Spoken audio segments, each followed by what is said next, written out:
नमस्कार भाई सभी को। क्या हाल चाल, क्या हाल चाल। आई होप आप सभी लोग फिट एंड फाइन हैं। स्वागत है आप सभी का साइंस एंड फन पे, जहां पे टीचर्स आपको दिल और दिमाग दोनों से पढ़ाते हैं। नमस्कार नमस्कार नमस्कार, क्या हाल प्यारे बच्चों, चाल, क्या हाल नमस्कार चाल। सभी को। स्वागत आप सभी का साइंस एंड फन पर, जहाँ टीचर्स आपको दिल और दिमाग दोनों से पढ़ाते हैं। क्या क्या हाल हाल चाल है भाई, है। क्या हाल चाल है, नमस्कार। Good evening. हाँ जी, ठीक है ठीक है ठीक है ठीक है, चलिए चलिए, ठीक है। क्या हाल चाल है भाई, आई होप आप सब लोग फिट एंड फाइन हैं। चलिए, तो आज की क्लास काफी ज्यादा न्यूमेरिकल बेस्ड क्लास होनी चाहिए, क्योंकि बेटा आज हम लोग, कुशांक सर अब तो नहीं आ रही ना, वो हो सकता है क्लैश हो गई हो। हाँ हाँ, ये क्या था मतलब। चलो ठीक है ठीक है ठीक है ठीक है। हाँ, अरे अब तो ठीक है, अब ठीक है। चलिए, कह रहे हो शांक सर भी है, वो ऊपर क्लास ले रहे हैं, शायद माइक जो है वो कनेक्ट हो गया होगा आपस में। लेकिन आओ भाई, तो इलेक्ट्रोकेमिस्ट्री में आज हम लोग बात करने वाले हैं। हमने लास्ट क्लास में कुछ फॉर्मूले इकट्ठे किए थे, मैं लेके आया हूं, जिसमें हमने सबसे पहले बात किया था कंडक्टेंस, जो कि 1 अपॉन रेजिस्टेंस होता है, और इसकी एसआई यूनिट के बारे में बात की थी। फिर हमारे पास कंडक्टिविटी, जो कि 1 अपॉन रेजिस्टिविटी होता है। फिर हमारे पास आया था conductivity is equal to conductance into में सेल कांस्टेंट, जहां पे cell constant L by A होता है। फिर हमारे पास आया था मोलर कंडक्टिविटी, जो कि हमारे पास आया था K बाय C, जहां पे C हमारे पास कंसेंट्रेशन थी। इसके बाद हमने डाइल्यूशन पे इसका क्या इफेक्ट होता है, इसके बारे में भी बात की थी, आई होप आप सभी को याद हो। और साथ ही साथ आज हम लोग बात करने वाले हैं इसके ऊपर थोड़ा सा और बात। हमने अल्फा का फॉर्मूला भी निकाला था, जो कि हमारे पास आया था डेल एम अपॉन में डेल नॉट एम, जहां पे डेल नॉट एम हमारे पास क्या था, molar conductivity at infinite dilution. हमने बात की थी कि डाइल्यूशन करने पे मोलर कंडक्टिविटी की वैल्यू बढ़ती है। तो एट इनफाइनाइट डाइल्यूशन, जब मैं इनफाइनाइट डाइल्यूशन लेवल पे चला जाऊंगा, तो मोलर कंडक्टिविटी की वैल्यू मैक्सिमम हो जाएगी। तो बेसिकली डेल एम की मैक्सिमम वैल्यू को ही हमने डेल नॉट एम का, और उससे हमको अल्फा का फॉर्मूला भी मिल गया, that is del M upon में डेल नॉट एम। हाँ जी, अब आज आगे क्या है। अब ये जो हमने पढ़ा कि भैया जो हमारे पास डाइल्यूशन करने पे मोलर कंडक्टिविटी की वैल्यू बढ़ती है इसको हमें ग्राफ की मदद से सीखेंगे। और एक्चुअली यहां पे एक लॉ भी आएगा, जिसका नाम क्या है आओ जरा समझे। ये काफी इंपॉर्टेंट थ्योरी का टॉपिक हमारे पास आज आने वाला है। और ये टॉपिक, थ्योरी का जो टॉपिक है हमारे पास, इस टॉपिक को हम लोग बोलते हैं डैबीज डैबीज हकल डैबीज हकल on Saigal law, on Saigal law. इस लॉ का नाम क्या है भैया, डैबीज हकेल ऑन सैगर लॉ। ये लॉ का नाम डैडीज कर दिया मैंने, सॉरी यार, डैबीज है, ये डैडीज कर दिया मैंने, डैबीज है, डैबीज हकल, यानी कि DEB। अब ये डैबीज हकल ऑन सैगर लॉ जो है, ये लॉ क्या कहता है, ये लॉ एक्चुअली में बस एक स्टेटमेंट के साथ एक फॉर्मूला देता है। ये कहता है कि फॉर एन इलेक्ट्रोलाइट, देखो आई होप आप ये तो समझ गए कि हम ये सारी पढ़ाई इलेक्ट्रोलाइट के लिए कर रहे हैं, बिकॉज यहां पे हम बिजली पास कराने वाले हैं, और बिजली तो इलेक्ट्रोलाइट के सॉल्यूशन से ही पास होती है भैया, है ना भाई, है ना भाई, ठीक है ठीक है ठीक है। तो for an electrolyte, molar conductivity, molar conductivity, molar conductivity decreases with with increase in concentration of electrolyte as follows। पहली बात तो इस स्टेटमेंट को ही समझो। हमने मोलर कंडक्टिविटी बढ़ती है अगर डाइल्यूशन बढ़ता है, तो ये लास्ट क्लास में पढ़ लिया था कि डाइल्यूशन के बढ़ने पे मोलर कंडक्टिविटी बढ़ती है, ये लास्ट क्लास में पढ़ लिया था, ठीक है। लेकिन आज मैंने यहां पे लिखा है कि डैबीज हक्कल ऑन सैगर लॉ कहता है कि मोलर कंडक्टिविटी कम होती है अगर आप कंसंट्रेशन को बढ़ाते हो। अरे बात तो एक ही है, बिकॉज कंसंट्रेशन बढ़ने का मतलब डाइल्यूशन आप कम कर रहे हो, यानी पानी कम हो रहा है। तो ऑब्वियस सी बात है कि भैया अगर मोलर कंडक्टिविटी डाइल्यूशन के साथ डायरेक्टली प्रोपोर्शनल है, तो मोलर कंडक्टिविटी इनवर्सली प्रोपोर्शनल हो जानी चाहिए कंसंट्रेशन के साथ, बट वो कैसे वेरी करती है इसका इन्होंने एक फॉर्मूला दिया, जो फॉर्मूले की कोई डेरिवेशन होगी, ऑब्वियसली बात है कोई भी फॉर्मूला ऊपर से नहीं टपकता, या तो कोई फॉर्मूला डेफिनेशन से आता है या तो कोई फॉर्मूला डेरिवेशन से आता है। अब ये जो फॉर्मूला है ये कहीं से तो आया है जो कि आप पढ़ेंगे हायर क्लासेस में, लेकिन फॉर्मूला है del m is equal to del not m minus b root सी।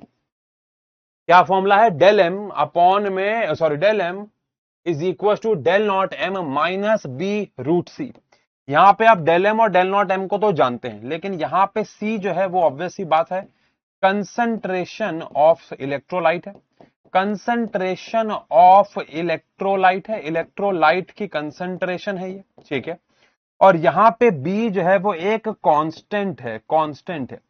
बस प्रॉब्लम ये है कि जो ये बी कांस्टेंट है इसकी जो वैल्यू है ये स्ट्रॉन्ग इलेक्ट्रोलाइट के लिए अलग है और वीक इलेक्ट्रोलाइट के लिए अलग, जो कि मैं आपको भी समझा रहा हूं। लेकिन इन्होंने फॉर्मूला दिया del m is equal to del not m minus b root c. अब अगर आप del m is equal to del not m minus b root c को कंपेयर करते हैं y is equal to c plus m x यानी straight line equation से, देखो पहला सवाल आपके मन में जो आना चाहिए, सर क्या इसके ऊपर कोई न्यूमेरिकल भी है? अच्छी बात यह है कि एनसीईआरटी में और लास्ट 15 साल के पीवाईक्यूज में, या जितने भी साल से मैं पेपर देख रहा हूं उसके पीवाईक्यूज में इसके ऊपर कोई क्वेश्चन न्यूमेरिकल नहीं आया हुआ है। यह फॉर्मूला न्यूमेरिकल के लिए नहीं पढ़ाया जा रहा है अकॉर्डिंग टू एनसीईआरटी। अच्छा, अब इसका मतलब यह नहीं है कि कहीं लिखा हुआ है कि इसके ऊपर न्यूमेरिकल नहीं आ सकता। आई डोंट नो, मेरा काम आपको यह बताना है कि पीवाईक्यूज किसी किताब में जो बोर्ड्स के ऊपर बेस्ड है या फिर एनसीईआरटी में इसके ऊपर कोई न्यूमेरिकल नहीं है। इस फॉर्मूले को मोर ओवर आपको कंसेप्चुअली पढ़ना है, इसके ग्राफ को पढ़ना है जो कि बनाने वाला हूं, बट आपको ये फॉर्मूला याद होना चाहिए, बिकॉज हो सकता है इसके ऊपर कोई एजर्शन रीजन, कोई कंपैरिजन बेस्ड कुछ तो सवाल पूछ ही ले। ठीक है, ठीक है। अब अगर मैं इसे y is equal to m x plus c से कंपेयर करता हूं, जो कि स्ट्रेट लाइन की इक्वेशन होती है, तो यहां पे ग्राफ किस प्रकार बनना चाहिए? यहां पे ग्राफ किस प्रकार बनना चाहिए भाई? यहां पे ग्राफ बनना चाहिए y एक्सिस पे डेल m, यानी कि हमारे पास क्या आएगा? Molar conductivity. x की जगह x एक्सिस पे आएगा root of concentration, x axis पे आएगा रूट ऑफ कंसंट्रेशन, और इंटरसेप्ट पे आपके पास कौन आएगा? इंटरसेप्ट पे आपके पास कौन आएगा भाई? Del not M. इंटरसेप्ट पे आपके पास आएगा डेल नॉट एम, जो कि डेल एम की मैक्सिमम वैल्यू होती है। ठीक है, अब यहां पे मैं ग्राफ बना रहा हूं क्योंकि ये स्ट्रेट लाइन को फॉलो करता है, तो ग्राफ एक नीचे ग्राफ आना चाहिए, और यही ग्राफ आता है। लेकिन प्रॉब्लम कह लो या फैक्ट कह लो, ये ग्राफ बनता है फॉर स्ट्रॉन्ग इलेक्ट्रोलाइट। ये ग्राफ बनता है फॉर स्ट्रॉन्ग इलेक्ट्रोलाइट। दुनिया में दो प्रकार के इलेक्ट्रोलाइट होते हैं, सॉल्यूशन चैप्टर में पढ़ लिया था, एक स्ट्रॉन्ग इलेक्ट्रोलाइट और एक वीक इलेक्ट्रोलाइट। तो ये जो स्ट्रेट ग्राफ बन रहा है ये आता, बेटा एक ना बच्चा है, मैं आपको एक बात बताता हूं बेटा, सुनिएगा मेरी बात ध्यान से। एक बच्चा कह रहा है कि ये आउट ऑफ सिलेबस है। मैं आपको एक फैक्ट बताता हूं केमिस्ट्री का, 12th क्लास का। 11th में भी ये फैक्ट था कि केमिस्ट्री की खास बात यह है कि उन्होंने या तो पूरा का पूरा चैप्टर डिलीट किया है या फिर पूरा का पूरा चैप्टर आ रहा है ना। आपको मैं बता दूं, अकॉर्डिंग टू एनसीईआरटी किसी भी एक चैप्टर में से कुछ भी नहीं हटा है। ठीक है, तो बाकी इन सब बच्चों की बातों पे ना आए, मेरी बात को ध्यान से सुने। फिजिक्स में ऐसा है, कुछ कुछ चीजें हैं जो चैप्टर में से काटी गई हैं, लेकिन केमिस्ट्री ने अपने आप को बहुत सॉर्टेड रखा है, चाहे 11th की केमिस्ट्री हो चाहे 12th की केमिस्ट्री हो। 11th में फिर भी ऊपर नीचे होता है बिकॉज इंडिविजुअल स्कूल अपने लेवल बात करता है, लेकिन 12th में या तो पूरा चैप्टर ही हट गया, जैसे पी ब्लॉक पूरा का पूरा चैप्टर उड़ा दिया गया, surface chemistry, solid state chemistry in everyday life, ये पूरा चैप्टर उड़ा दिए बोर्ड से। हो सकता है किसी स्टेट बोर्ड या फिर कॉम्पिटेंसी बेस्ड कॉम्पिटेटिव एग्जाम में आ रहे हो, लेकिन अगर कोई पूरा चैप्टर है तो पूरा चैप्टर है, उसमें से फिर कुछ नहीं कटा है, चाहे दुनिया कुछ भी बोलती रहे, आपको सब पढ़ना है। तो ये बच्चा था कुछ ऋषभ नाम का, शायद ऐसे बच्चों की बातों में नहीं आना है, ध्यान रखना। ठीक है, अभी हमारे पास स्ट्रॉन्ग इलेक्ट्रोलाइट के लिए ग्राफ है, स्ट्रॉन्ग इलेक्ट्रोलाइट के लिए, और स्ट्रॉन्ग इलेक्ट्रोलाइट के लिए ग्राफ बिल्कुल स्ट्रेट लाइन को फॉलो कर रहा है। और इस ग्राफ से अगर मैं निकालूं तो स्लोप मेरे पास आएगा, जो कि मैं कंपेयर करूं तो स्लोप मेरे पास आएगा -b, यानी ग्राफ नीचे आना चाहिए भाई, स्लोप -b आ गया। लेकिन मजेदार बात बेटा ये है कि ये ग्राफ स्ट्रॉन्ग इलेक्ट्रोलाइट के लिए तो समझ में आता है, बिकॉज इंटरसेप्ट आ गया del m del not m, slope आ गया -b, तो ग्राफ आ गया नीचे। लेकिन जब यही सेम ग्राफ वीक इलेक्ट्रोलाइट के लिए बनाया गया तो क्या देखा गया कि उसमें जो ग्राफ था, उसमें जो ये इक्वेशन थी, उसमें जो ये कांस्टेंट था b, उसकी कोई फिक्स्ड वैल्यू नहीं थी। b की वैल्यू फिक्स नहीं थी। शुरुआत में कंसंट्रेशन चेंज करने पे डेल m बहुत रैपिडली जो है वो कम होने लगा, और आगे जाके कंसंट्रेशन और बढ़ाने पे उस पर ज्यादा फर्क नहीं आया, जिसकी वजह से बच्चों ग्राफ कुछ ऐसा बनने लगा। यानी शुरुआत में चेंजेस बहुत रैपिडली आए और आगे जाके चेंजेस सैचुरेट हो गए। किसके लिए? ये किसके लिए हो गए भाई? किसके लिए हो गए? ये हो गए हमारे लिए वीक इलेक्ट्रोलाइट के लिए। अब एक सवाल पूछूंगा, मजा आ जाएगा आपको। सर कैसी बातें कर रहे हो आप? ये इक्वेशन एक स्ट्रेट लाइन इक्वेशन के लिए थी, आपने फिर भी इसको कर्व में कैसे अप्लाई कर दिया? तो यहां पे एक बात बोलना चाहूंगा, अगर ये बात गहरी लगे तो मुझे कमेंट सेक्शन पे थम्स अप देना, गहरी ना लगे तो थम्स डाउन दे देना। गहरी बात यह है कि all curves are integration of छोटी straight lines. all curves are integration of small line segments. all curves are integration of small line segments. True या false? क्या लगता है? True या false? थम्स अप है, थम्स डाउन? थम्स अप है, thumbs down है भाई? अरे थम्स अप है, थम्स डाउन है भाई?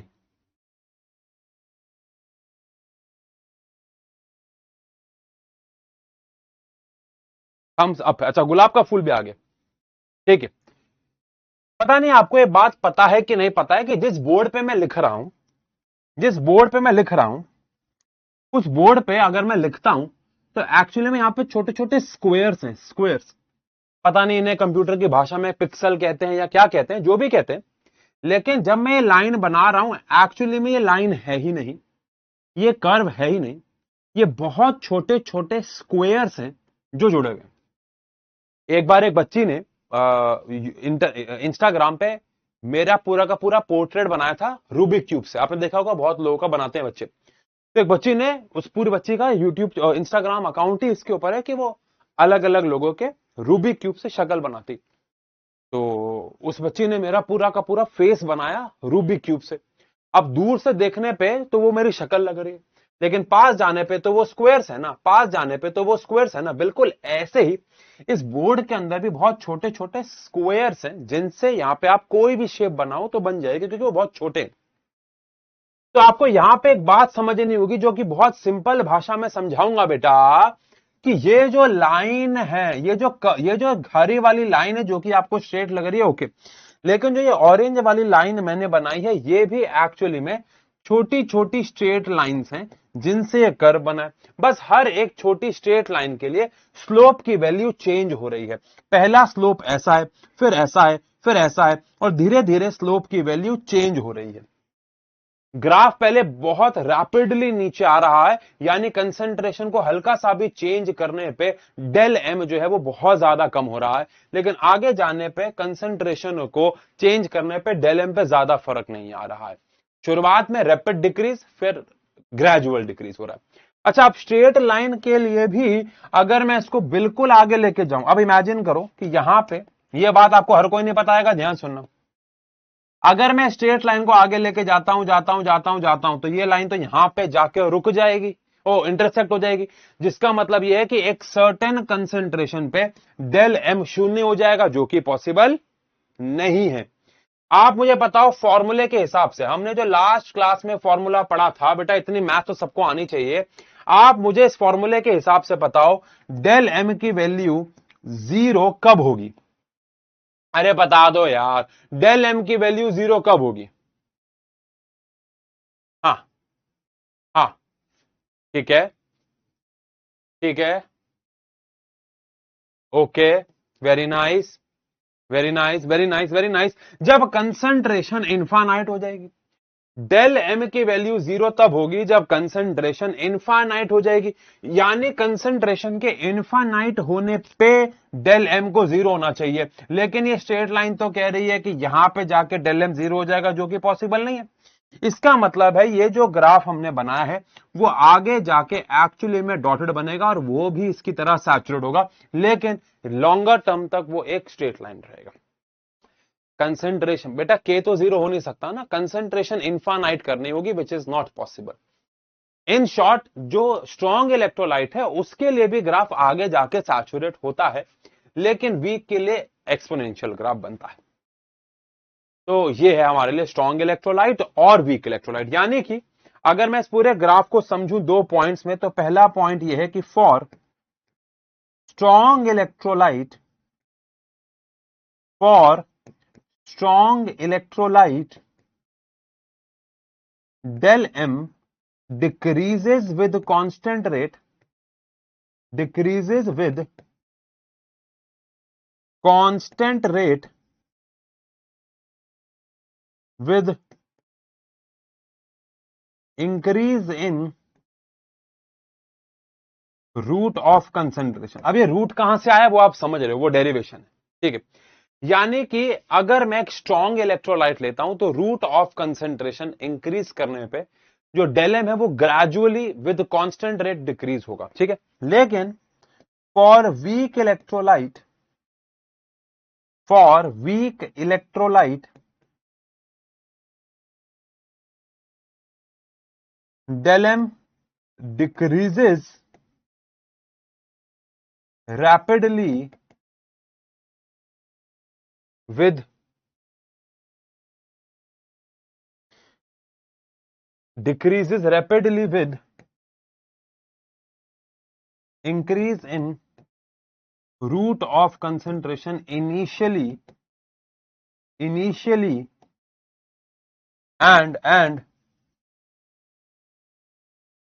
decreases gradually afterwards। यानी पहले तो वो बहुत ज्यादा जल्दी डिक्रीज होगी, लेकिन फिर वो कम रेट से डिक्रीज होगी। ऑल्दो इससे कुछ प्रॉब्लम सॉल्व नहीं हुई है आपकी, ऑल्दो इससे कोई न्यूमेरिकल सॉल्व नहीं हुआ है आपका, बट ठीक है, एक फैक्ट है, एक थ्योरी का टॉपिक है। सर इस चैप्टर से कितने परसेंट चांसेस है न्यूमेरिकल आने के? तो 95% है इसमें न्यूमेरिकल आएगा और 5% थ्योरी आएगी। मतलब थ्योरी का एक छोटा सवाल होगा, लेकिन मेजर चांसेस न्यूमेरिकल के आने के हैं।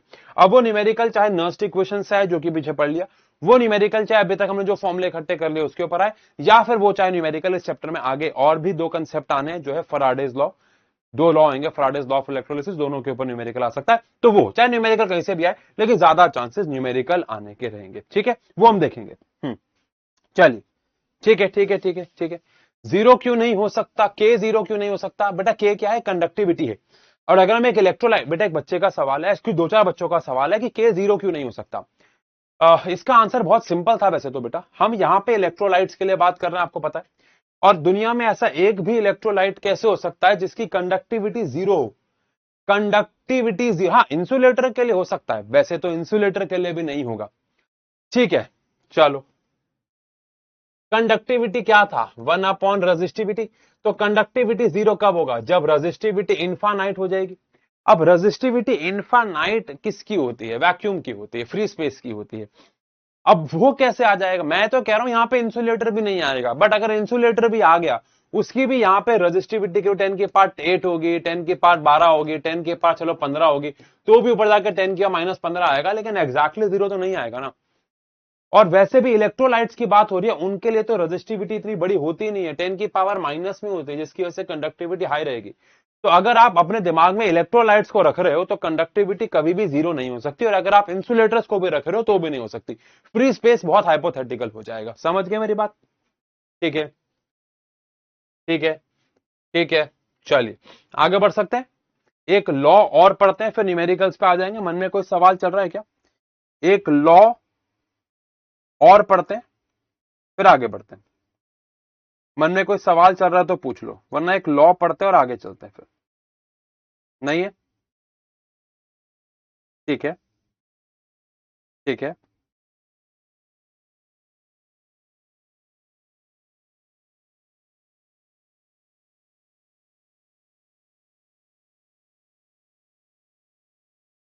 No question.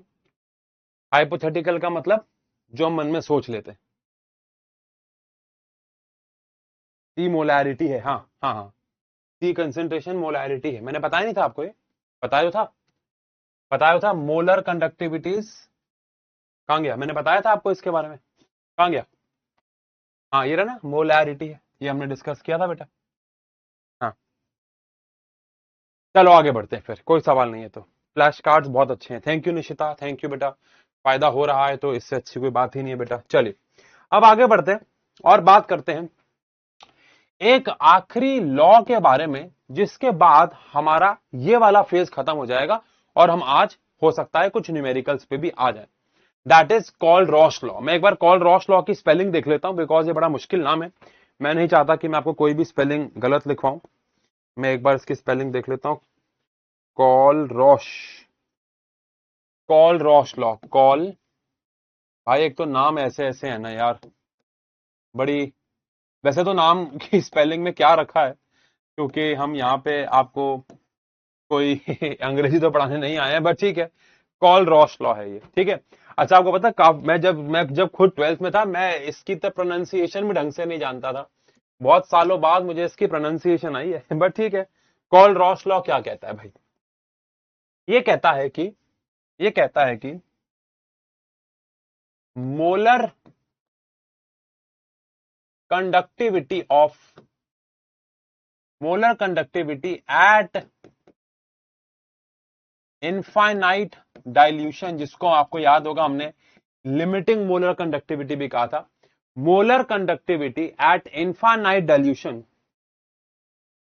of any electrolyte, of any electrolyte is algebraic sum of molar conductivity at infinite, जिसको मैं लिमिटिंग बोल दूं क्या शॉर्ट में, is algebraic sum of limiting molar conductivity of ions present in electrolyte। Hindi अनुवाद क्या है समझेंगे, सब समझेंगे, इसके ऊपर एनसीईआरटी में काफी क्वेश्चन भी है और एग्जाम में इसके ऊपर काफी सवाल भी आते हैं। क्या सवाल है देखो, क्या कह रहा है, ये कह रहा है मोलर कंडक्टिविटी किसी भी सॉल्यूशन की एट इनफाइनाइट डाइल्यूशन, इस पूरी डेफिनेशन में नॉर्मल मोलर कंडक्टिविटी कहीं नहीं आ रहा, हर जगह molar conductivity at infinite dilution की बात हो रही है।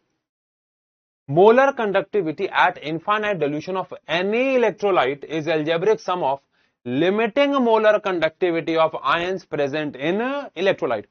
ये कह रहे हैं कि अगर आपके पास एक इलेक्ट्रोलाइट है जिसका नाम है लेट्स से ए बी, जिसमें ए हमारे पास कैटायन है और बी हमारे पास एनायन है, ए हमारे पास कैटायन है और बी हमारे पास एनायन है, तो इसकी अगर आपको molar conductivity at infinite dilution निकालनी है, तो ए प्लस की और बी माइनस की जो molar conductivity at infinite dilution है उसे ऐड कर दो।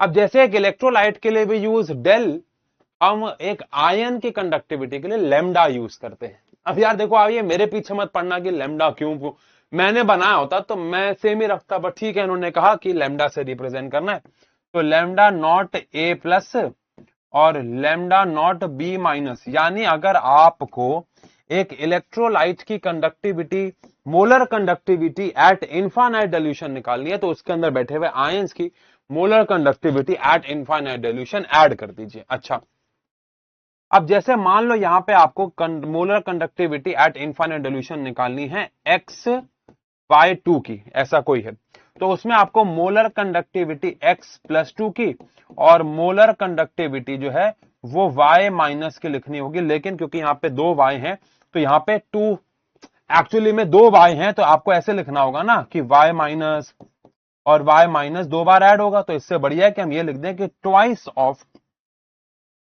Limiting molar conductivity y minus की। अब रियल लाइफ में ये कैसे दिखेगा भैया, क्वेश्चन कैसे आएंगे वो भी करवाता हूं मैं आपको। इसके ऊपर क्वेश्चन भी लाए हैं हम लोग, इसके ऊपर क्वेश्चन भी लाए हैं हम लोग, जैसे ये वाला क्वेश्चन है, ठीक है, मैं करवाऊंगा आपको, आप उसकी टेंशन ना लो। लेकिन उससे पहले आप समझो कि यहां पे अगर मान लो हमारे पास कोई रियल इलेक्ट्रोलाइट हो गया, जैसे हमारे पास हो गया H2SO4। अब H2SO4 मिलकर बनता है H प्लस और SO4-2 से। तो यहां पे आप मोलर कंडक्टिविटी H प्लस की डालोगे और SO4-2 की डालोगे, लेकिन क्योंकि H प्लस 2 होंगे तो यहां पे आप उसको ट्वाइस भी कर दोगे। सिंपल है क्या? अरे सिंपल है क्या? ठीक है। अब इसके ऊपर क्वेश्चन कैसे आएंगे, कुछ भी नहीं है। इसकी कंडक्टिविटी दे रखी होगी, इसकी दे रखी होगी, इसकी निकालनी होगी, वो मैं करवाऊंगा आपको। हाँ, घुमा फिर आके सवाल भी हो सकते हैं, जो कि हम वो भी करेंगे। लेकिन इस लॉ को बोलते हैं हम कॉल रॉश लॉ। क्या बोलते हैं? Call Roche law. एग्जाम्पल के तौर पर चलो एक छोटा सा एग्जाम्पल कर लेते हैं। मान लेते हैं ए प्लस की जो लिमिटिंग मोलर कंडक्टिविटी दे रखी है वो 120 siemens centimetre square mole inverse दे रखी है।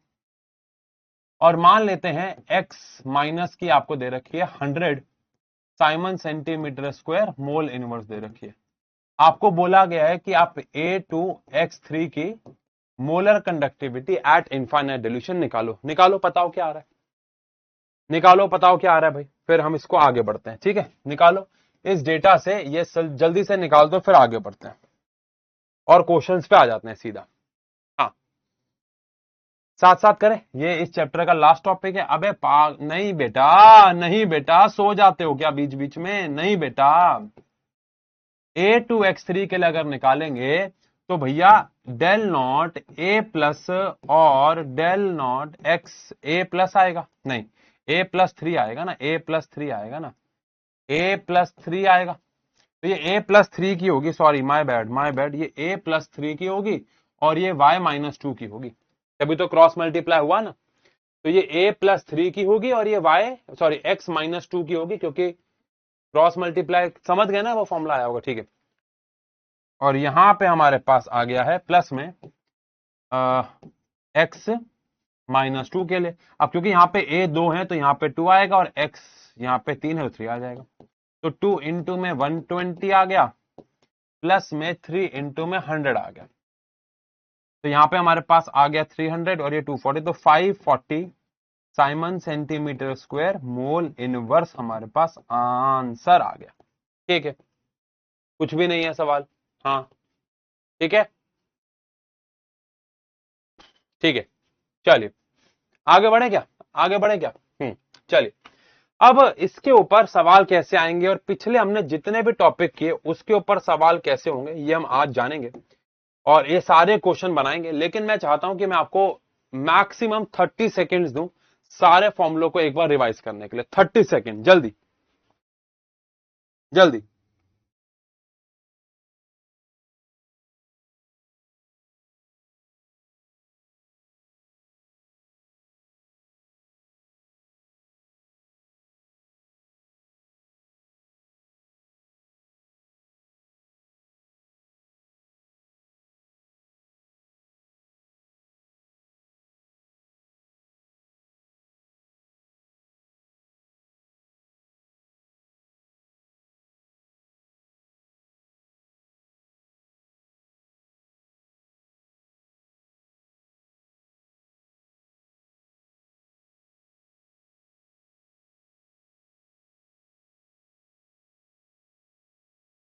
क्या आप जो असाइनमेंट सेंड करते हो प्रिंट आउट निकाल सकते हैं? यस। नोटबुक LM वाले वीडियो के लिए thank you, thank you.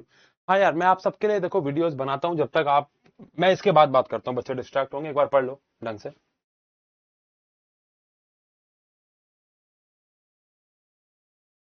Molar conductivity के फॉर्मूले में 1000 आता है बेटा, मैंने कल बात की थी इसके ऊपर, मैं अभी न्यूमेरिकल में भी बात करूंगा। 1000 यूनिट को बैलेंस करने के लिए फॉर्मूले में 1000 नहीं डालो, ऐसे मैं बताऊंगा आपको, आप टेंशन मत लीजिए।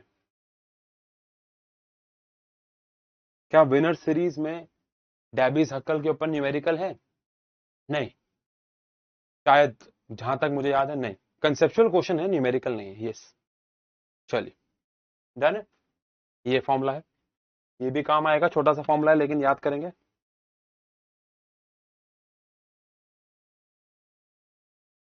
ठीक है, चलिए डन है। और एक ये कॉल रॉश लॉ आ गया, ठीक है। चलिए अब यहाँ पे क्वेश्चन करने से पहले एक बच्चा कह रहा था कि सर आपने नोटबुक एलएम के ऊपर वीडियो बनाई थी। देखो मैं आपको हमेशा से बोलता हूँ, कई बच्चों को लगता है कि मैं यहाँ पे आके वीडियो प्रमोट करता हूँ। देखो यहाँ पे कुछ हजार बच्चे अभी लाइव पढ़ रहे हैं, ज्यादा नहीं है, कुछ हजार बच्चे। वीडियोस पे जो व्यूज आ चुके हैं ऑलरेडी वो 8 लाख 9 लाख के आसपास हैं। कुछ कुछ वीडियो पे 4 लाख हैं, कुछ कुछ पे 2 मिलियन है। तो आपको अब ये तो समझ जाना चाहिए कि अब आशु घई व्यूज के लिए तो काम नहीं करता होगा, क्योंकि मैंने 8 बिलियन व्यूज सिर्फ एक चैनल से ले लिए। ओवरऑल हर एक चैनल को मिला लें तो हमारे 15 बिलियन से ज्यादा व्यूज हैं। तो अब मैं ये काम व्यूज के लिए तो नहीं करता यार। व्यूज के लिए करना होता तो मैं हर वीडियो की स्टोरी डालता। आपने देखा होगा साइंस एंड फन मोटिवेशन पे अक्सर जो वीडियोस आती है मैं उनके इंस्टाग्राम पे स्टोरी भी पोस्ट नहीं करता, बिकॉज मुझे ऐसा लगता है अल्टीमेटली जिसका काम होगा वो देख ही लेगा। इन शॉर्ट मैं आपको जितना बताना चाहूंगा कि मैंने अभी लास्ट एक महीने में साइंस एंड फन मोटिवेशन पे कुछ ऐसी वीडियोस बनाई हैं जो जेन्युइनली बहुत हेल्पफुल है। उसमें से एक वीडियो मैंने बनाई थी एमसीक्यूज कैसे अटेम्प्ट करें, काफी पसंद आई बच्चों को। एक वीडियो मैंने बनाई नोटबुक एलएम के ऊपर कि नोटबुक एलएम आपके कैसे क्रेजी लेवल पे हेल्प कर सकता है पढ़ाई को। आज ही मैं एक वीडियो शूट करके आया हूं, इसी कपड़ों में आपको मिलेगी, 2-4 दिन 5 दिन में आ जाएगी। समर वेकेशंस को कैसे प्रोडक्टिव बनाए, कि मस्ती भी कैसे करे और क्या 3 चीजें छोटी छोटी करनी है प्रोडक्टिव बन जाएंगी। इन सब चीजों पे मैं बहुत सारे वीडियोस लाता हूं। मैंने अभी अभी साइंस एंड फन पे वेपिंग के ऊपर वीडियो डाली है कि वेपिंग कैसे बुरा है, बिकॉज मैंने देखा कि मेरे खुद के स्टूडेंट्स वेपिंग करते हैं कितनी, और मैंने उनको समझाया, उन्होंने समझा, फिर मुझे लगा कि बहुत सारे ऐसे बच्चे होंगे जिनको मैं देख भी नहीं पाता, तो मुझे उनके ऊपर वीडियो बनानी चाहिए। तो मैं उन टॉपिक्स पे वीडियोस बनाता हूं जहां मुझे लगता है कि बनानी चाहिए, ठीक है ना। तो एक बार आप थोड़ा देखेंगे उस वीडियो को तो आपका फायदा है, फ्री में। आप वहां जाएंगे, कितने व्यूज बढ़ जाएंगे, कुछ हजार व्यूज बढ़ जाएंगे, उससे क्या फर्क पड़ेगा, लेकिन आपका जीवन में कुछ फर्क आ सकता है। ये मेरा पॉइंट है, ठीक है ना। चलिए फिलहाल आगे बढ़ते हैं। रेजिस्टेंस अगर हम बात करें बेटा, तो रेजिस्टेंस ऑफ अ कंडक्ट, ये पहला ही एग्जांपल है, मैंने ऑर्डर में ही लिखा है, तो आप ये मत समझना कि मैंने पहला ही मुश्किल डाल दिया, ऐसे डाल दिया। एनसीईआरटी का क्वेश्चन है पहला ही जो इस टॉपिक के ऊपर बेस्ड है। शुरुआत करते हैं, 3 2 1 start. Resistance of a conductivity cell filled with, ठीक है, कह रहे एक सेल है जिसके अंदर हमने जो कंसंट्रेशन फिल की है वो 0.1 मोलर है, 0.1 मोलर है, और उसका जो रेजिस्टेंस हमें दे रखा है वो 100 ओम दे रखा है, ठीक है। If the resistance of the same cell, अगर इसी को यानी कि इसको मुझे C1 मानना पड़ेगा, अगर सेम सेल को हम 0.1 के बजाय 0.02 मोलर से भर दें तो उसका जो रेजिस्टेंस हो जाता है वो हो जाता है 520 ओम हो जाता है, ठीक। Calculate the conductivity and molar conductivity of this solution. आपको इसकी कंडक्टिविटी कैलकुलेट करनी है, आपको इसकी मोलर कंडक्टिविटी भी कैलकुलेट करनी है। अगर कंडक्टिविटी ऑफ इसका, अगर इस वाले की जो कंडक्टिविटी है, इस वाले, इसको मैं K1 बोल देता हूं, अगर इस वाले की जो कंडक्टिविटी है वो 1.29 साइमन मीटर इनवर्स है, तो ये आपको दे रखा है क्वेश्चन में, ठीक है, ये आपको क्वेश्चन में दे रखा है। अब आपको क्या करना है, इस डेटा की मदद से और इस डेटा की मदद से K1 और डेल एम निकालना है। आओ अब यूनिट की एक बारी बात कर लेते हैं। देखो क्या आपको याद है कि हमने डेल एम का फॉर्म, मैं यहां पे कर देता हूं, ये काम आएगा आपके, ठीक है। क्या आपको याद है कि हमने डेल एम का फॉर्मूला पढ़ा है K/C, लेकिन अगर जो K है हुआ किसमें, Simon centimetre square mole inverse में, और आपके पास, सॉरी, अगर आपके पास K हुआ साइमन सेंटीमीटर इनवर्स में और आपके पास कंसंट्रेशन हुई मोल पर लीटर में, तो ये तो अनफेयर हो गया ना। ये अनफेयर कैसे हो गया भाई बताओ। ये अनफेयर इसलिए हो गया क्योंकि कंडक्टिविटी आपके पास साइमन सेंटीमीटर इनवर्स में और कंसंट्रेशन आपके पास मोल पर लीटर में है। तो क्या करोगे बताओ भाई, तो क्या करोगे बताओ भाई, इस सिचुएशन में क्या करोगे। आंसर है, इस सिचुएशन में आपको जो सिंपल सा लॉजिक लगाना है वो ये लगाना है कि यहां पे सेंटीमीटर है, यहां पे लीटर है, तो क्या मुझे ऊपर 1000 से मल्टीप्लाई करना पड़ेगा, यस और नो बच्चों।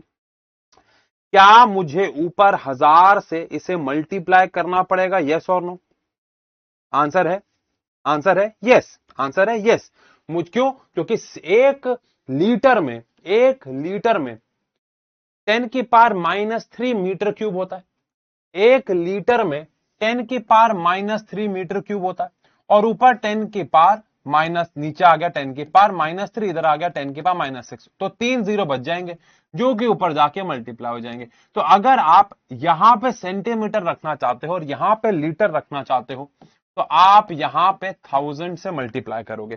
तो जो बच्चा लास्ट क्लास में कह रहा था या आज भी कह रहे थे कुछ बच्चे कि सर आपने 1000 नहीं लगाया, आंसर है 1000 हर बार नहीं आएगा। अगर ऊपर सेंटीमीटर इनवर्स है और नीचे लीटर है तो ऊपर 1000 आएगा, नहीं तो फिर आपको कुछ और देखना होगा। अब क्योंकि मैं चाहता हूं कि आप अपने जीवन में कंफ्यूज रहे ही ना, तो हमें एक बात, जैसे हमने याद होगा फर्स्ट चैप्टर में कैपिटल आर की वैल्यू एक ही याद कर ली थी, फिर बाकी को कन्वर्ट किया था। ऐसे मैं यहां चाहता हूं अगर आपके पास कंडक्टिविटी साइमन सेंटीमीटर इनवर्स में ना होते हुए साइमन मीटर इनवर्स में है, साइमन मीटर इनवर्स में है, तो उस केस में आप इसे कन्वर्ट कर देंगे और ऊपर 1000 ही लगाएंगे।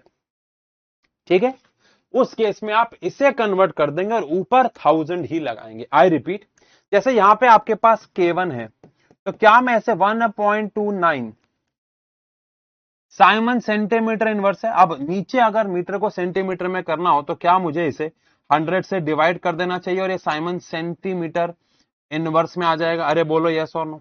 ये समझ में आ गई बात? ये समझ में आ गई बात? बताओ, समझ में आ गई बात? यानी अगर के साइमन सेंटीमीटर इनवर्स में है और कंसंट्रेशन मोल पर लीटर में तो ऊपर 1000 आ जाएगा। अगर वो नहीं है, ये तो होगा ही हमेशा, अगर वो नहीं है तो उसे कन्वर्ट कर दो। अरे यार जब तक थम्स अप नहीं दोगे मैं आगे नहीं बढ़ रहा, जल्दी बताओ। जब तक थम्स अप नहीं दोगे मैं आगे नहीं बढ़ रहा, जल्दी जल्दी बता दो। डन है? डन है? ओके।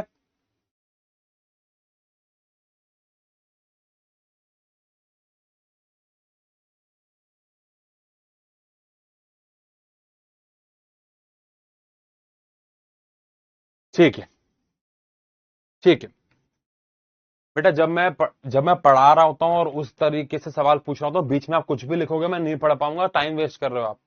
ठीक है, ठीक है, ठीक है।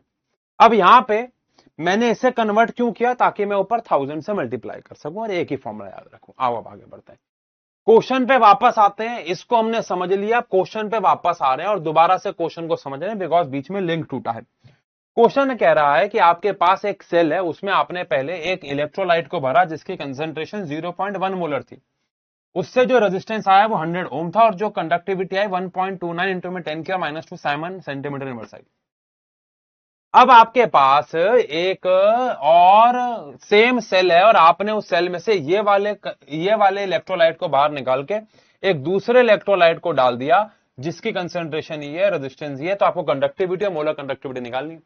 अब इस पूरे प्रोसेस में सेल का डब्बा तो उतना ही है ना, यानी सेल का डब्बा याद करेंगे। सेल का डब्बा मतलब एल और इसका एरिया यानी L/A, यानी कि जो सेल कांस्टेंट है वो तो कांस्टेंट ही रहेगा ना यार। तो बस हम यही करेंगे कि हम यहां से इसका सेल कांस्टेंट निकाल के सेकंड वाले केस में पुट करेंगे। कैसे करेंगे देखो भाई, आ जाओ अब।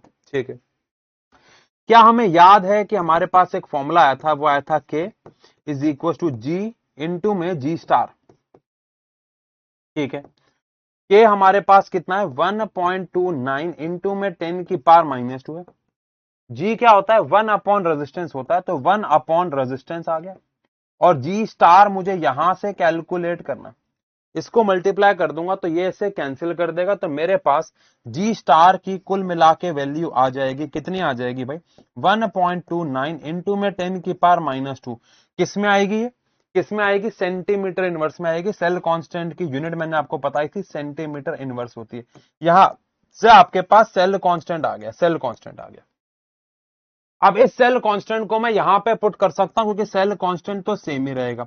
तो दोबारा से फॉर्म लगा रहा हूं, K is equal to G into में G स्टार। इस बार K जो है K2 सॉरी जो है वो मुझे निकालना है, तो K2 में यहां से कैलकुलेट करूंगा। G जो है वो 1 अपॉन रेजिस्टेंस में इस बार 1/520 आएगा, ना कि 1/100 क्योंकि नया सेल है। और G स्टार मेरे पास सेम रहेगा यानी कि 1.29 इंटू में 10⁻⁻²।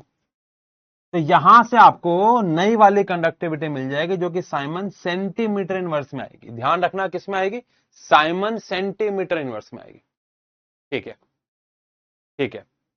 अब ये हमारे पास K2 आ गया। अब हमको क्या निकालना है, डेल एम निकालना है ऑल्सो।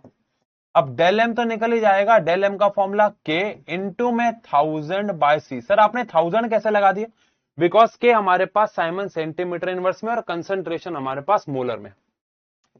K यहां से हमारे पास आ चुका होगा, 1000 आ गया, अपॉन में जो कंसंट्रेशन लेनी है वो 0.02 लेनी है। यहां से सॉल्व किया, siemens centimetre square mole inverse answer आ गया। बताओ जी मन में क्या सवाल है, बताओ जी मन में क्या सवाल है। यस, सॉरी 1.29 ही आएगा, सॉरी, बिकॉज 10 की पावर -2 तो कट गया था। यस, तो जी स्टार हमारे पास आ गया 1.29 सेंटीमीटर इनवर्स, क्योंकि ये तो कैंसिल हो गया था। सही है, ठीक है, तो 1.29 आ गया। सही सही सही, तो यहां पे काटने पे ये आ गया, बिल्कुल सही भाई, डन है। बताओ मन में क्या सवाल चल रहा है। ठीक है, पढ़ाई के अलावा कोई आंसर नहीं दूंगा जब तक पढ़ाई चल रही है। ठीक है, कोई सवाल? ठीक है, चलिए आगे बढ़ते हैं, अगले सवाल पे आते हैं।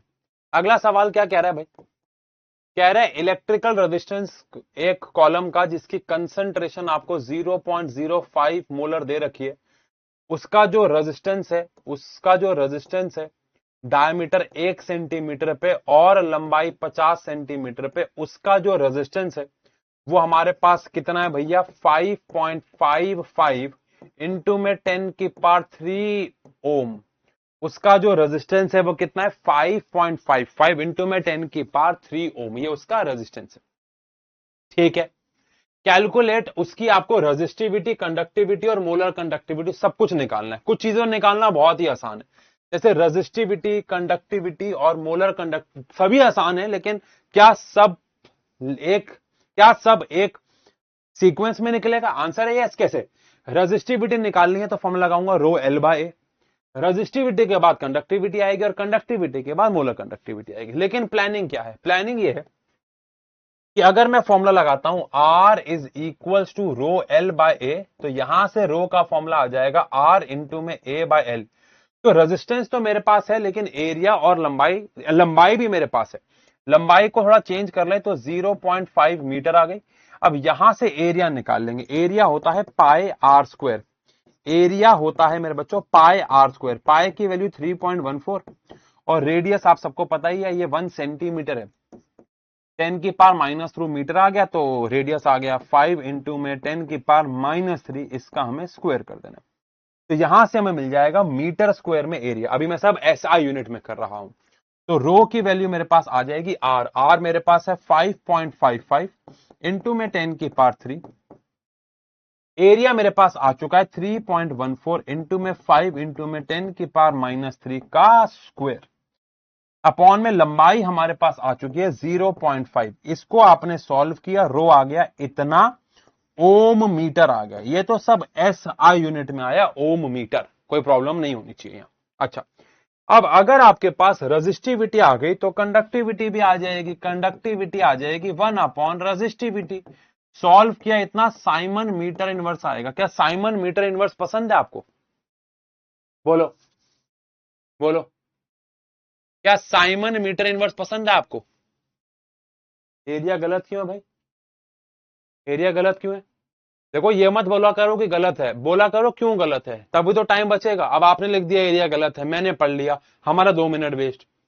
कभी भी ये मत लिखा करो कि ये गलत है, बताया करो कि गलत क्या है। हाँ चलो आओ, ठीक है। सर हमें कैसे पता चला कि वो सर्कुलर है? बेटा रेडियस किसका होता है, बेटा रेडियस किसका होता है बाबू? एक वायर है जिसकी लंबाई है। ज्यादा दिमाग मत चलाओ बेटा, ज्यादा दिमाग चलाओगे तो पंगे में फंसोगे। ठीक है, तो यहां से हमारे पास साइमन मीटर इनवर्स आ गया के, पर हमें तो किस में चाहिए, सेंटीमीटर में चाहिए। तो अगर मुझे ये सेंटीमीटर में चाहिए तो क्या मुझे इसको, जो भी आंसर आया 10 की पावर -2 करके साइमन सेंटीमीटर इनवर्स में डालना होगा। और जैसे ये डल गया, हमारे पास मोलर कंडक्टिविटी भी आ जाएगी, जिसका फॉर्मूला है K इंटू में 1000/C। सब कुछ आपके पास, K आपके पास आ चुका है और C आपको क्वेश्चन में ही गिवन था 0.05। यहां से आपको इतना Simon centimetre square mole inverse, calculation के अलावा कुछ भी नहीं है सवालों में। ये वाले सवाल तो आपने 10th क्लास में किए थे, कैलकुलेशन के अलावा कुछ भी नहीं है। ठीक है, कैलकुलेशन के अलावा कुछ भी नहीं है। ठीक है, चलिए, एरिया में आपने रेजिस्टेंस लिख दिया। अबे कैसे नशे में हो, ये रेजिस्टेंस है, ये एरिया है, क्या हो गया? हाँ, चलिए, ठीक है। एरिया में सिर्फ 10⁻³ आएगा, नहीं, 5 इंटू में 10⁻³ आएगा, क्योंकि ये डायमीटर है, इसका आधा करेंगे तो 1/2 होगा। मैं ये बातें समझा क्यों रहा हूं लेकिन यार, ये तो समझाने वाली नहीं है, ये तो गलतियां हैं आपकी। ठीक है, ठीक है, चलिए आगे बात करते हैं।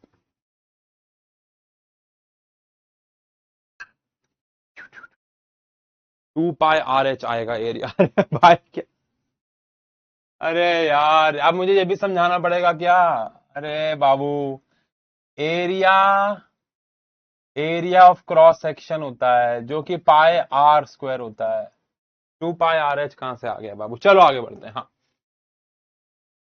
अब देखो, इससे पहले ये कॉनरॉस लॉ के ऊपर सवाल है, लेकिन सीक्वेंस में नहीं है। एक्चुअली इसकी जो टेबल लगानी थी तो ये मैंने बाद में लगाया, बट ये वाला सवाल एनसीईआरटी में पहले और होना भी चाहिए।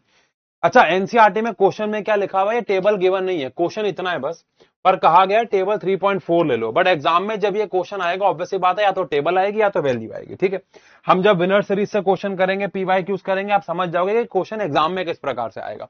बाकी अभी के लिए एनसीईआरटी का सवाल है, कह रहे हैं आपको डेल नॉट एम यानी molar conductivity at infinite dilution निकालनी है कैल्शियम क्लोराइड की और मैग्नीशियम सल्फेट की। तो कैल्शियम क्लोराइड की मैं निकाल देता हूं, मैग्नीशियम सल्फेट की आप निकाल देना। तो पहले डेल नॉट कैल्शियम क्लोराइड का अगर मुझे निकालना है तो पहले मुझे कैल्शियम के लिए, कैल्शियम +2 के लिए एक्चुअली में, और क्लोरीन माइनस के लिए निकालनी होगी और उसको 2 से मल्टीप्लाई करना होगा।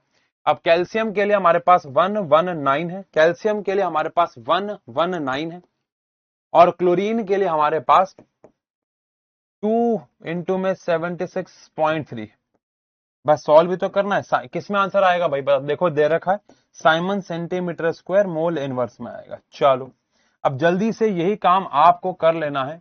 इसके लिए मैग्नीशियम सल्फेट के लिए, जल्दी से मैग्नीशियम सल्फेट के लिए करो और आंसर निकालो। बच्चों वाला सवाल है बेटा, बच्चों वाला। ठीक है, जल्दी से।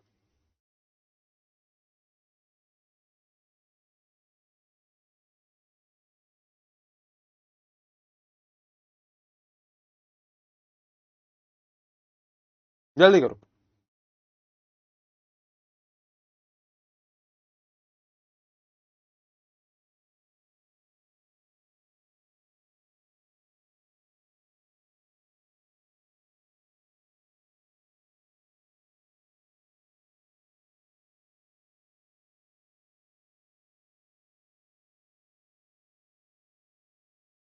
क्या आंसर आया? 266, 256, 266 आ रहा है ज्यादातर बच्चों का। तो कैसे निकालेंगे भाई? mg का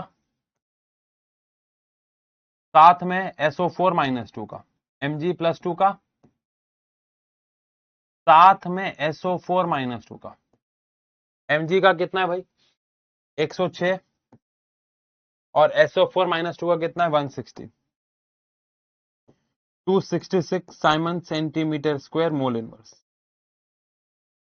सिंपल है यार।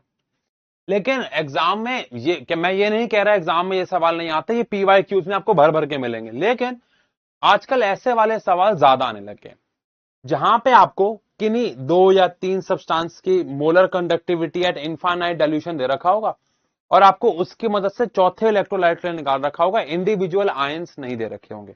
अब समझो, जैसे ये वाला जो क्वेश्चन है, मुझे लगता है कि इससे पहले क्यों ना मैं आपको एक थोड़ा सा आसान क्वेश्चन करा दूं। ये मैं आपको यहां साइड रख देता हूं, ये हम आज का दूसरा क्वेश्चन कर लेंगे, लेकिन इससे पहले मुझे लगता है कि मुझे आपको इसका एक, अरे लेकिन टाइम हो गया, अरे अरे अरे अरे, इसका टाइम हो गया।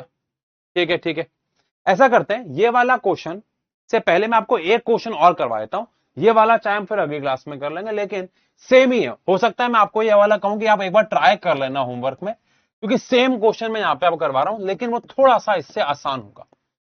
कह रहे हैं इफ del not NaOH का, मैं यहाँ पे कोई भी वैल्यू लिख रहा हूं, ऑब्वियस सी बात है इनकी एग्जैक्ट वैल्यू होगी, मैं भी कुछ भी लिख रहा हूं, ठीक है।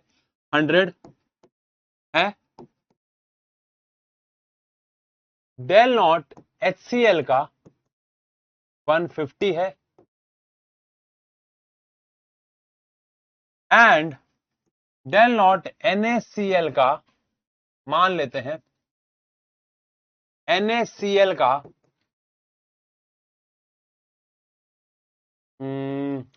80 है। तो find del not for H2O, आपको H2O के लिए निकालना है। सेम क्वेश्चन है, सेम क्वेश्चन है, बस यहां पे ना एसीटेट लिखा हुआ है, तो मैं एसी का मतलब एसीटेट, मैं अभी आपको उस लफड़े में लेकर नहीं जाना चाह रहा था, पहले मैंने सोचा एक आसान क्वेश्चन करा देते हैं। आपको NaOH के लिए डेल नॉट दे रखा है, आपको HCl के लिए भी दे रखा है, आपको NaCl के लिए भी दे रखा है, आपको कैलकुलेट करना है H2O के लिए। ये कैसे करेंगे भाई? H2O के लिए करना था, H2O के लिए करना था तो H प्लस देते और साथ में OH माइनस देते। ये क्या दे दिया भैया? चलो आओ चेक करते हैं, चेक करते हैं। क्या ये कहना ठीक होगा, सुनना सुनना, क्या ये कहना ठीक होगा कि डेल H2O के लिए जो है वो बेसिकली डेल NaOH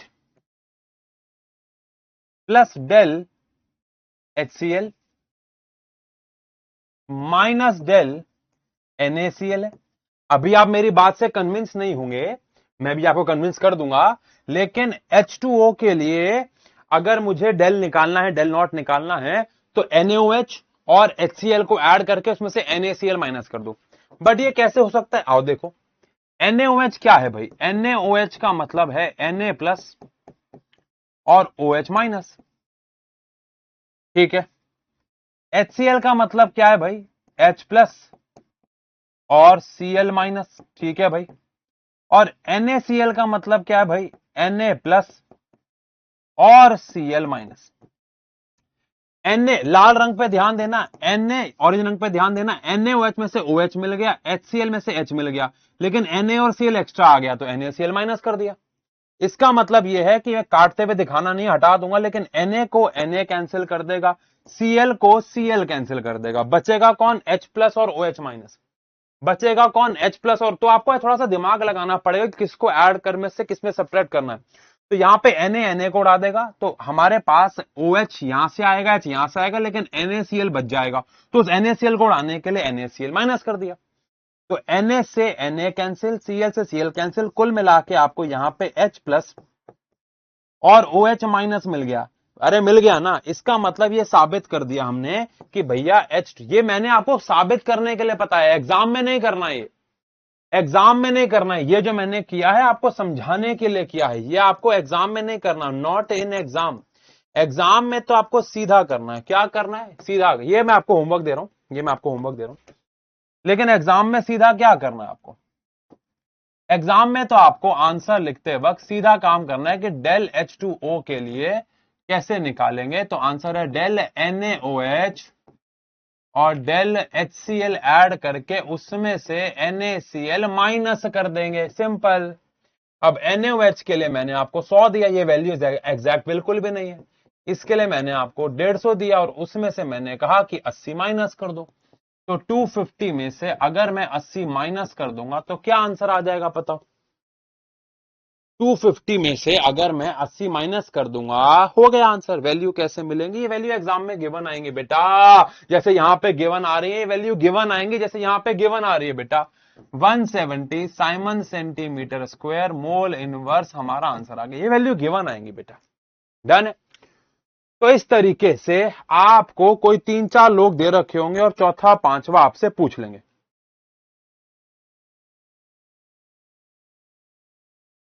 बोलो, डन है? ठीक है, पक्का? चलो ठीक है, ठीक है, ये होमवर्क है, होमवर्क है। अगली क्लास में ये वाला क्वेश्चन और भी क्वेश्चन थे आज, ये करेंगे, ये करेंगे, ये करेंगे, ये करेंगे, है ना। और फिर उसके बाद हम फराडे लॉ पढ़ के इस चैप्टर को आगे बढ़ाएंगे। आज हमारा डे है मंडे, वेनेसडे फ्राइडे को ये चैप्टर खत्म हो जाएगा और मंडे तक एनसीईआरटी वगैरह भी निपट जाएगी। NCERT way side by side कर ही रहे हैं, बट फ्राइडे तक ये चैप्टर खत्म हो जाएगा, मैक्स टू मैक्स मंडे तक ये चैप्टर समाप्त हो जाएगा। डन, चलिए ठीक है, मिलते हैं। आपकी अगली क्लास का टाइम भी हो गया। बाय बाय, टेक केयर बेटा, अगली क्लास में मिलते हैं। चलो ठीक है, बाय बाय।